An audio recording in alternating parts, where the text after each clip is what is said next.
Salam sejahtera Malaysia, denyut nadi suara rakyat bergema di channel ini. Jangan lupa tekan butang subscribe, like dan share. Malaysia kita punya, cintai Malaysiaku, kita jaga kita.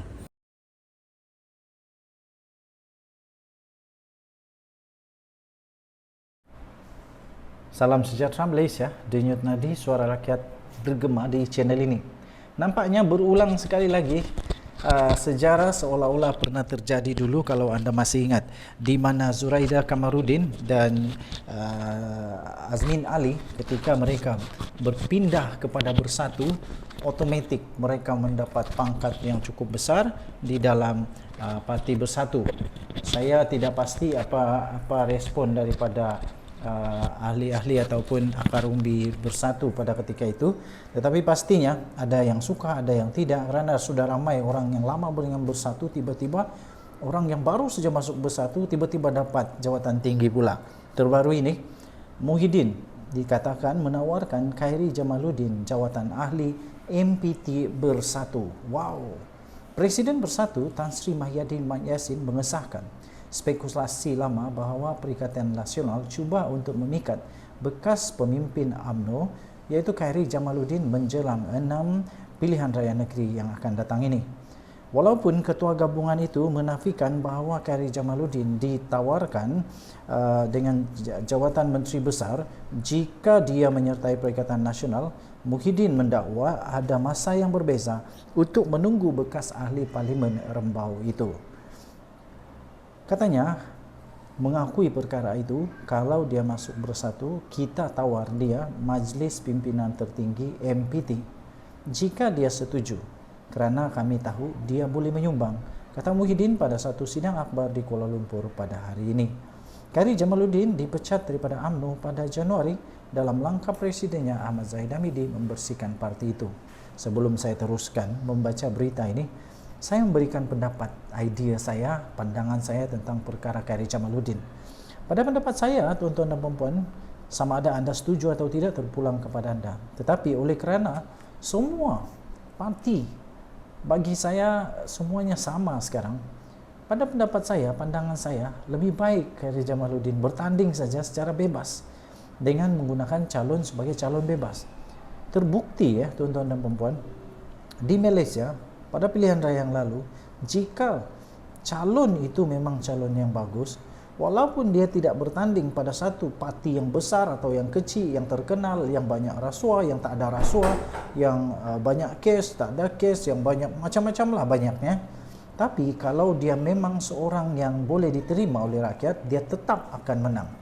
Sebagai contoh saja, Parlimen kami P167 Kudat, beliau bertanding dengan tiket bebas, dan kerana beliau dilihat oleh kami sebagai boleh bekerja sebagai seorang pemimpin yang berwibawa walaupun tanpa sebarang parti, dia menang. Sama dengan Khairi Jamaluddin, pada pendapat saya lebih besar sakit kepala kalau ikut lagi parti. Lebih mudah, lebih senang, lebih berharga sebenarnya kalau Khairi Jamaluddin tidak bertanding menggunakan mana-mana lambang parti.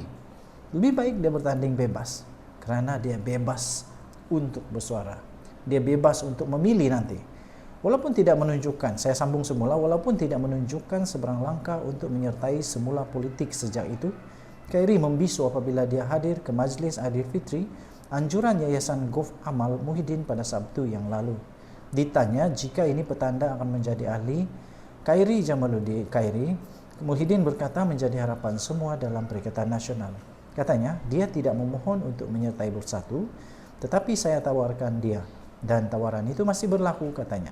Presiden Bersatu itu berkata, tawaran itu kali pertama telah disampaikannya pada tahun 2016 yang lalu, apabila parti itu ditubuhkan tidak lepas-lepas dia dipecat daripada UMNO. Muhyiddin berkata menjadi harapan Bersatu supaya Khairi dapat membantu mengukuhkan parti. Katanya, kita serahkan kepada Khairi bila dia mau membuat keputusan. Kita tak nak gesa sangat. Dia seorang yang sangat bijak. Dia faham pilihan raya negeri akan datang. Kalau saudara KJ boleh fikirkan baik-baik, sekarang masa yang baik untuk sertai Bersatu, kata Tan Sri Mahyadin Yassin. Semasa episod siaran Postcard 2 minggu yang lalu, Khairi berkata dia kini cenderung 90% untuk bersara daripada politik. Saya rasa itu lebih baiklah. Daripada sertai, lebih baik bersara. Kalau nak bertanding, bertanding dengan bebas.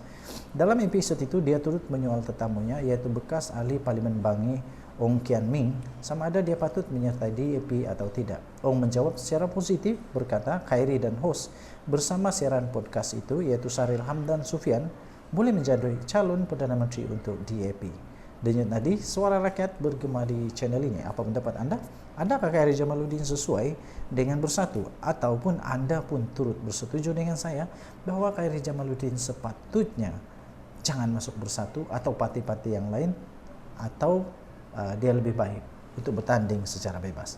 Kita jumpa lagi. Bye. Salam sejahtera Malaysia. Denyut nadi suara rakyat bergema di channel ini. Hati-hati di jalan raya, mesti pakai tali keledar sentiasa.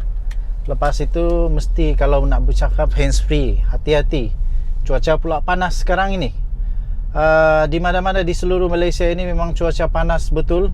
Sampai kita sudah tahu ada beberapa kes stroke haba yang telah mengakibatkan beberapa insiden yang sangat buruk berlaku. Kerana itu kerajaan sekarang benar-benar sangat peka terhadap perkara ini, dan mereka benar-benar mengambil peduli tentang perkara ini. Okey, oleh yang demikian ya, tuan-tuan dan puan-puan yang dihormati sekalian, dengan itu kerajaan telah mengumumkan satu perkara yang saya fikir ini memang patut dan boleh dipertimbangkan sekiranya benar-benar berlaku. Ahmad Zahid Hamidi, Timbalan Perdana Menteri, mengumumkan bahawa kerajaan akan bersedia untuk mengisytiharkan darurat sekiranya jika cuaca panas melampau berterusan dan semakin teruk terjadi di Malaysia. Okey, kita tahu sekarang ini memang di mana-mana saja semua orang bersetuju panasnya melampau-lampau. Saya sebelum ini memang suka memancing, tapi kerana cuaca yang melampau sekarang ini, saya memang telah menangguhkan semua hobi memancing saya, dan saya tak boleh memancing kerana betul boleh mengakibatkan stroke haba. Jadi saya kumpul duit sajalah, beli saja di pasar. Bagi yang memang suka dengan aktiviti-aktiviti di luar yang terdedah pada matahari, berhati-hati, pastikan minum air banyak, pastikan sentiasa cukup cecair dalam badan, dan kalau sudah terlalu panas jangan dipaksa pula. Ya, jangan dipaksa ya.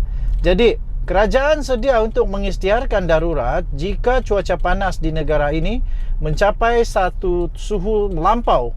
Itu demikian kata Timbalan Perdana Menteri, iaitu Datuk Seri Zahid Hamidi sendiri yang mengumumkan perkara ini. Sekiranya ia berlarutan, mungkin itu boleh berlaku. Beliau yang juga adalah pengerusi Agensi Pengurusan Bencana Negara NEDMA berkata, arahan 20 Majlis Keselamatan Negara MKN akan diaktifkan berhubung pengisytiharan darurat sekiranya cuaca panas melampau terus berterusan.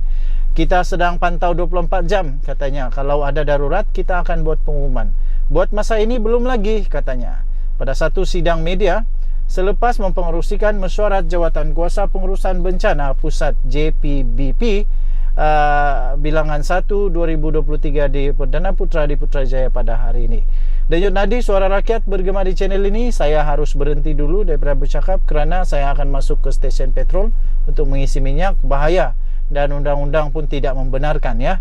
Jadi jangan buat tak tentu ala yang membahayakan nyawa sendiri dan nyawa orang lain. Okey, itu saja. Kita berdoa semoga cuaca ini akan semakin reda dan kita semua dalam lindungan Tuhan Yang Esa. Denyut nadi suara rakyat bergema di channel ini. Malaysia kita punya, cintai Malaysia aku. Kita jaga kita. Bye bye.